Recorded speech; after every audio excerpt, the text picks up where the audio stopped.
Hello বন্ধুরা, তো কেমন আছো? নিশ্চয়ই খুব ভালো আছো। আমি প্রিয়াঙ্কা চলে এসেছি একটা সুন্দর ব্লগ নিয়ে। এই ব্লগটা হচ্ছে আমার শিবরাত্রি দিনের ব্লগ। শিবরাত্রি দিন কীভাবে উপোস করলাম, কোথায় গেলাম আমি পুজো দিতে, সব কিছু তোমাদের সামনে তুলে ধরবো। শিবরাত্রি দিন সকাল সকাল রান্নাবান্না করে দেখো চলে এসেছি আমি ঠাকুর ঘরে, স্নান টান করে ঠাকুর ঘরে চলে এসেছি পুজো দিতে। সেদিনকে চতুর্দশী পড়েছিল 9:42, ওই জন্য সকালে আমি আর ভোরবেলা পুজোটা করিনি। পরে আমি স্নান টান করে একদম পুজো করতে চলে এসেছি। এদিকে দেখো ঠাকুরের জন্য আমি মালা গাচ্ছি, শিব ঠাকুরের জন্য, ঘরের শিব ঠাকুরের জন্য ছোট্ট মালা গাচ্ছি, আকন্দ ফুল দিয়ে মালা গাচ্ছি। এটা বড় মালা কিনেছি, সেটা হচ্ছে সন্ধেবেলা শিব ঠাকুরের মাথায় দেবো। এদিকে দেখো ফল টল সব ঠাকুরকে কেটে নিচ্ছি, ঠাকুরকে খেতে দেবো বলে ফল টল কেটে নিয়ে পুজো করতে গেলে কিন্তু একটা গুছিয়ে গাছিয়ে করলে একটা আলাদাই শান্তি পাওয়া যায়। এই দেখো বাবার মাথায় আমি জল ঢেলে নিচ্ছি, দুধ গঙ্গা জল ঢেলে দিচ্ছি, দিয়ে বাবাকে সুন্দর করে সাজিয়ে গুছিয়ে দিলাম। দেখো যে মালাটা কেটেছিলাম সেই মালাটা পরিয়ে দিলাম, বেলপাতা ধুতরা ফুল সব কিছু দিয়ে ঠাকুরকে সাজিয়ে দিলাম। দিয়ে ঠাকুর খেতেও দিয়ে দিয়েছি, ঠাকুরকে একটু আরতি করে নিচ্ছি। সব কিছু করে নেওয়ার পর এবার সন্ধ্যেবেলা যেহেতু আমি যাব মন্দিরে পুজো দিতে, ওই জন্য আমি দেখো সব কিছু গুছিয়ে নিচ্ছি, কারণ কোনো জিনিসটা যদি ভুলে যাই তাহলে কী হবে বলো।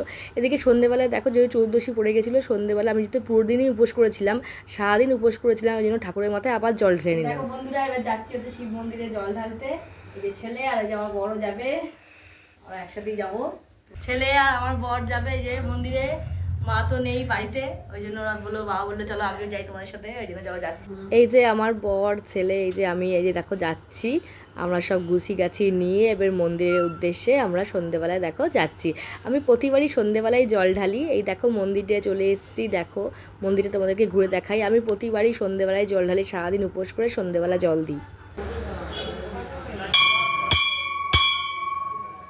এসে বাবার মাথায় জল ঢেলে দিলাম। অন্যবার শাশুড়ি মা আমার সাথে বাড়ি আসে, কিন্তু এবারে যেহেতু মা নেই, মা গেছে মাপের বাড়িতে, মামার বাড়িতে গেছে, ওই জন্য আমি আমার বরকে নিয়েই চলে এসেছি। দেখো ঠাকুরকে ভালো করে সাজিয়ে গুছিয়ে দিয়ে ঠাকুরের মাথায় সব কিছু দিয়ে দিয়েছি, দিয়ে ঠাকুরকে, বাবা সবাইকে ভালো রেখো, বাবা ভোলেনাথ সবাইকে রক্ষা করো। তোমরা কীভাবে করেছিলে শিবরাত্রি উপোস অবশ্যই আমাকে কমেন্ট করে জানিও বন্ধুরা।